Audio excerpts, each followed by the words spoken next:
they did there. They went in with the Root Riders as well, but nothing too fancy otherwise. Like no overgrowth spell, instead just a couple of skeleton spells. Yeah, the skeleton spells will be nice to distract some of the defenses because I can see 2 single Infernos and the Monolith, so they can do quite a bit of damage. He's actually using that first one here already, distracting the single Inferno and some all other defenses. He's got the jump spell, which will connect these compartments for the King to go in for the Eagle Artillery and the Monolith, which will be nice because these Root Riders will not take that much damage from the Eagle Artillery later on in the attack.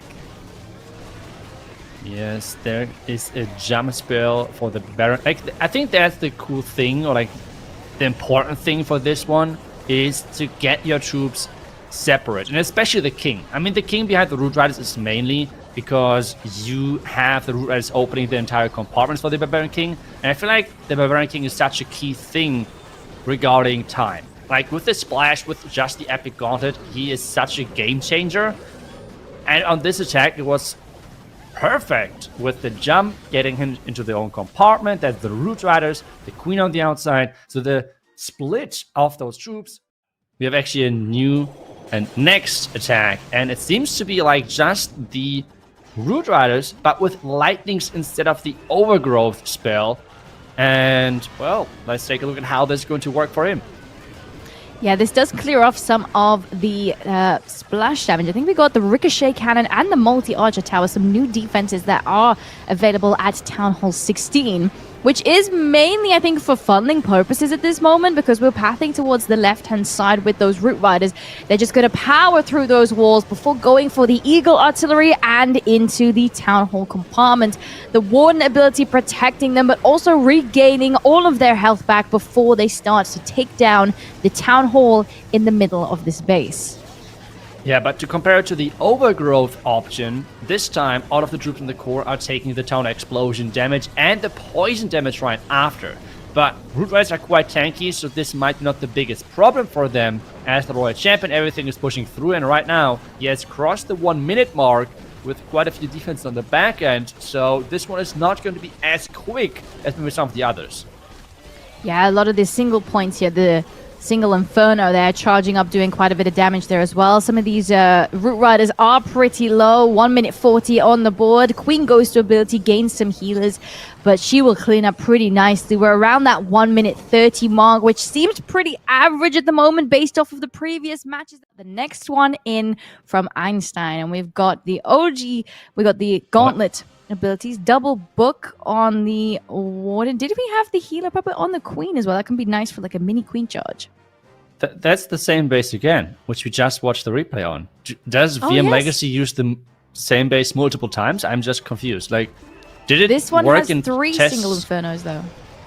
The last one had multi-Inferno towers. Is that the only difference? I think there was 1 multi-Inferno next to the Clan Castle, if I'm correct. So more splash. Well, there's an extra skeleton spell as well to help counter that, maybe. Well, let's see if it's going to work again as in the first one, which has worked great for Synchronic. They had an incredible time there. We see the Root Riders pushing into the shop side. The skeleton spells are distracting all of those key defenses. The single Inferno towers, the new merged defense, the cannon, the Ricochet Cannon. Channel should go down soon. The King is just obliterating this Monolith and Eagle compartment, and they're pushing through.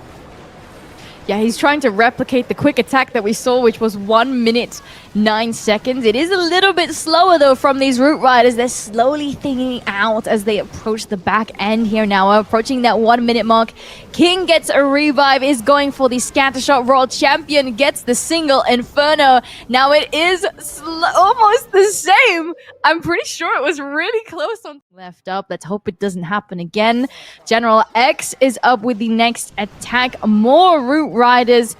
And we've started off with the heroes onto the right-hand side. Now he's deployed that Queen with the King already. And look, they're bringing in that jump spell yet again to get some more access to these deeper compartments with the King. Yeah, it really feels like that this was the idea they had, and I think so far it's paying off massively. It does not, or it seems to not have the same risk involved as the overgrowth method of Tribe.